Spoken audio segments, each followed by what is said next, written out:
This class will look at employee involvement techniques.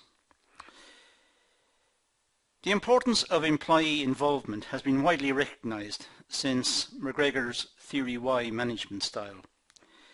You'll remember McGregor's theory was Theory X and Theory Y. Theory X was where workers worked for remuneration only. They worked for money. Whereas Theory Y, they worked because they like to work. It's the human condition. They want to spend their time productively, and they're interested in their occupations.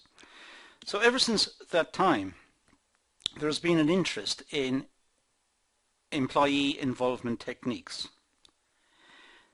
The main aim of employee involvement is to provide an environment in which employees feel comfortable enough to participate in management discussions and decision making. So it's a technique which gives the employees the confidence to feel at ease and talk about issues in the company, in the business. The issues could be related to production or to administration or to whatever. But the employees feel comfortable and they feel that they have a voice and that the management are prepared to listen to them.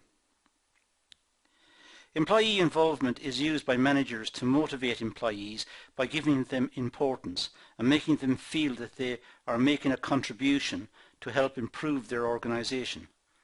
So the employees feel that they're a part of the organization, they feel an integral part of it, they feel involved, and that generates commitment and motivation. So they're likely to take their involvement seriously and be constructive about what they suggest and what they say. In order to involve employees, organizations can adopt activities such as suggestion schemes, a suggestion box for example, where ideas can be put into the box and considered at a meeting of management and employees. Well, there could be work teams. There could be involvement meetings, meetings where workers are asked to participate and be involved and consider particular issues about the business. It could be anything from when the business should open in the morning and when it should close in the evening, and or how the production is organized, or it could be anything. But the workers feel involved. They are being consulted. And we also have this notion of what's called quality circles, and the rest of this session in fact will deal with quality circles. That's the focus of the current class. So we have different ways of involving employees. Now let's move to consider this idea of quality circles. Well, this was developed in Japan. This concept of the quality circle was developed in Japan. The success of the system resulted in other countries adopting quality circles in their organizations. So it started in Japan, it was seen to be successful, so other countries and other companies adopted it, and it spread. Quality circles is a mechanism used to aid continuous improvement in an organization. This then results in improved quality and productivity within the business. So a quality circle is a way of aiding continuous improvement, of generating continuous improvement within the organization. The workers are consulted, they are involved, they make recommendations, and it's not just the management making the rules, it's the workers recommending the rules, recommending what should be done, and as a consequence better decision making should emerge. The concept involves a small group of people who work in a similar field. They voluntarily come together to conduct meetings regarding current issues in the workplace. So it could be that the accountants in the business get together. They're all working in the same area and they have meetings. And out of the meetings they make recommendations for improvement. The marketing people may have meetings as well, and they make recommendations and suggestions. Production will do the same, and so on. So there's feedback from those who are doing the work, doing the job, on ways of improving it.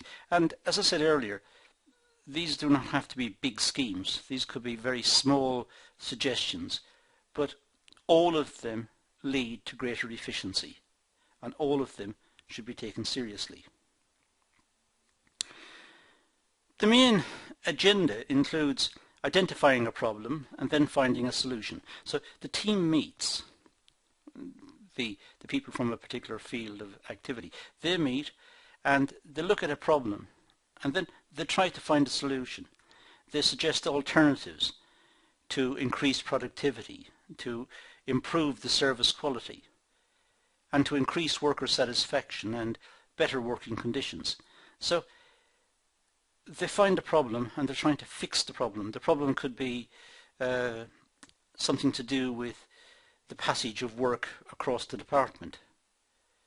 It could be that the work has been duplicated, or it could be that errors are creeping into the work because of lack of communications or poor communications. So they will look at whatever the problem is and try to come up with suggestions to fix it. Quality circles have made a great improvement in developing job descriptions, product inspection, design workplace layout, determine equipment needs, and suggest areas for improvement. So the quality circles are not confined. They can look at the whole organization. They can make suggestions from top to bottom. They can look at their whole department and make suggestions about the layout of the work, the flow of the work, the way the work's organized. They can make suggestions about, the suggestions don't have to be accepted, but if there is a compelling logic in what they say, then the management should take it on board. There are no rewards besides recognition and the satisfaction that the individuals receive. So there's no monetary reward for participating in the quality circle. The quality circles include groups of people who come together voluntarily. Nobody's forcing anybody into a quality circle. There's more chances of success if the people voluntarily attend the quality circles. If they are coerced into attending, they will be reluctant, they will resent it, and they will not make constructive contributions. So the best type of person within the quality circle is one who attends voluntarily. And they also attend during their, I'm sorry, I've skipped forward a bit. They also attend during their contracted working hours. So they have time off work to attend the meeting. Now it's a small concession, but some of the workers may enjoy the fact that they're having a break from their usual job to attend the quality circle and discuss issues. There must be a manager or a supervisor present to assist the meeting. There must be somebody who's going to guide it and direct the discussion without too much intervention, just generally nudging it along, or even gently nudging it along, I should say, just gently moving the discussion along and keeping it focused, keeping it on track. There must be an agenda ready to discuss, and the minutes of the meeting should be taken. So it's seen as a proper meeting. It's to be taken seriously. There's an agenda. And members of the quality circle can propose items for the agenda. But if the agenda is circulated in advance, as it should be, it gives the other people in the circle a chance to think about what they're going to discuss and have ideas ready. Then when the minutes are taken, it will be a good summary of the discussion. And of course the first item on the agenda for the following meeting will be issues arising out of the minutes of the previous meeting. So there is a second chance, or perhaps many chances, to discuss follow-up ideas related to the meeting. There's no formal method or rule of organising the meeting. It doesn't have a chairman or a treasurer or all the things we would associate with general committees for organisations or voluntary groups. This is just somebody directing it and someone else taking the notes, taking the minutes. Other than that, it's a group of people sitting around talking about solving problems within the workplace. Now, successfully implementing quality circles. Well, for quality circles to be successful, the human resource managers should consider the following points. They should undertake a trial period. After all, if the management had already missed some point that's now been suggested by the quality circle, they may have missed it for some reason. So it's wise to test it. Just try it out for a period before it's fully implemented. The employees and the leaders should be suitably trained. It's important that members of the quality circle have or be given training on the importance of the quality circle, given training on the meetings and how to conduct the meetings and how to focus in on an issue, and they should also be given training on the output that they're recommending. If they're recommending a change to working practice, they should be trained adequately to implement that change. So if it's a change to the production system, then the people who are going to implement the change should be given proper training to give the suggestion every chance of success. Quality circles should have the involvement of managers. Managers should know what's been discussed and should also be given the chance to make comments. Although if the managers attend the meetings in force and make many comments, they may intimidate the workers who are attending the meeting, which would destroy the quality circle. So that needs to be controlled. It could be that their contributions are written contributions which will be included for the following meeting and which will be circulated in advance and can be discussed in detail at the following meeting. Now, the principles of the quality circle must match the organisational culture. It's important that the organisational culture is taken into account. What sort of business is it? How is it run? How does it treat its workers? What are the working conditions like? So the quality circle must take that into account. So it can't start recommending changes which flies in the face of what is established as the organisational culture. So too radical a change may not be accepted. It's far better for the quality circle to focus in on problems and try to solve the problems. There has to be delegated authority and decision making. The quality circle itself is looking at issues, and when they come up with solutions, the solutions have to be passed on. If they're going to be implemented, they have to be passed on to the relevant manager. Well, the relevant manager may have his or her hands full in just meeting current deadlines.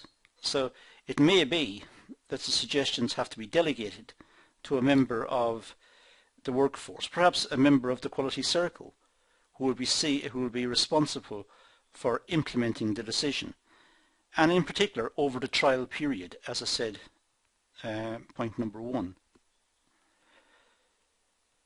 There should be management support and commitment. The quality circle is, if it's to succeed, it's a good idea. If it's to succeed, the management should support the idea of the quality circle. The management should look for recommendations and suggestions and criticisms and look for areas of improvement. And this is a good way of getting it. When an idea comes to the fore in the quality circle, if it's a good idea, it should be recognized as such. And there should be recognition for that. The person who came up with the good idea should be praised amongst his or her peers, praised by management. And there should be monitoring of the results to ensure that the idea actually was a good idea. When it's implemented, it should be monitored. And again, if it works in practice, after it was suggested in the quality circle, if it works in practice, the person should be complimented again.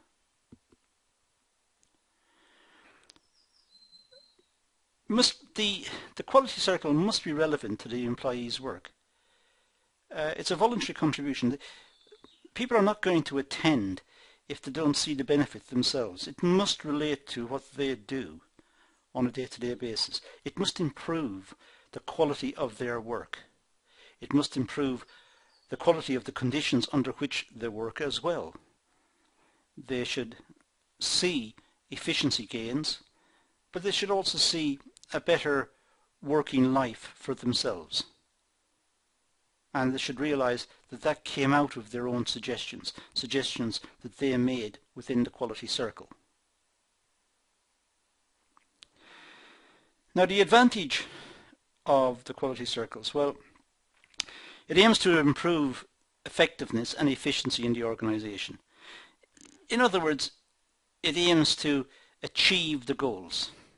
The work and the direction of the business should be effective in achieving the goals of the business, and this should be done efficiently. There should be high productivity, and there should be good output for a unit of input.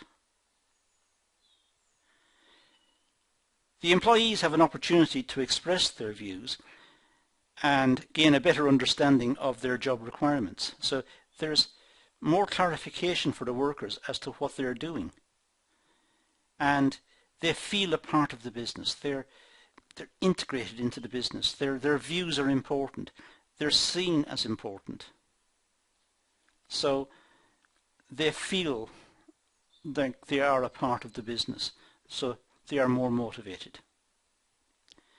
And there's a better relationship between the employees and the supervisor and the management, because they all feel like they're moving in the same direction. They're trying to achieve the same objectives. They're trying to improve efficiency, improve the working life, improve the quality of the product.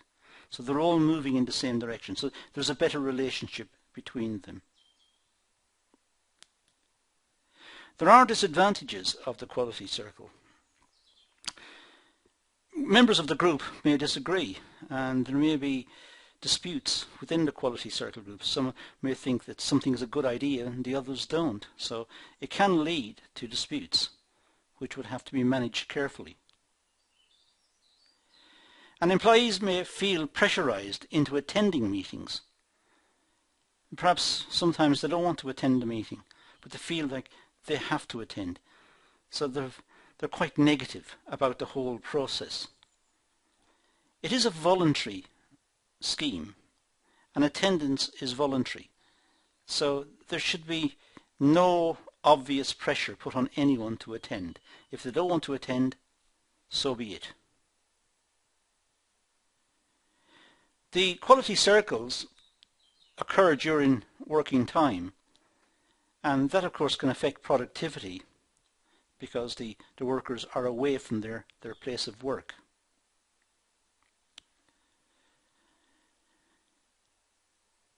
The employees and the supervisors may need training, which will be at an additional cost to the business, but they may need training on how to run quality circles and how to deal with suggestions and work out details as to how to implement them and how to manage change, because really that is what has been suggested. The quality circle is recommending change, and that has to be managed. So the quality circle is a useful tactic used by organizations in order to improve efficiency. It's seen generally as a good idea. Maintaining regular meetings helps organizations deal with issues that have been neglected. So having quality circle meetings means that issues that were never fully resolved, never fully implemented, or suggestions that were never really thought out fully, these can be revisited, talked about again, and perhaps implemented at long last. There may be issues that were outstanding for some time but can now be revisited by the quality circle, talked about openly, accepted or rejected, and tried out in this pilot period to see if there really were good ideas. It's only effective if used appropriately. Generally speaking, a lot of the time in the quality circle will be a waste of time. There will be no great outcome. And in a sense, setting up the quality circle should be done on that expectation. The expectation is that once in a while a good idea will come out. Providing that good idea covers the cost of the quality circle, the loss of productivity while the quality circle met, for example. So providing that's the case, then the quality circle is a good idea. But not every meeting is going to generate great ideas. Great ideas might only come once in a while, but it still may be worthwhile in having this concept of the quality circle. Finally, it's not so much the cost savings that may be achieved by having good ideas from the quality circle that needs to be taken into account. As I said earlier, it's also the motivational factors. The fact that the people who are in the quality circle, who voluntarily attend, they feel a part of the organization. They're more motivated. And it breaks down barriers between management and employees. Overall, it's a technique that many companies use and many companies find beneficial. But on a meeting by meeting basis, there is a high failure rate. Not all meetings generate great ideas. Once in a while, great ideas may come about. That's all I'm going to deal with in this session, so I'm going to leave this topic and say thank you for watching.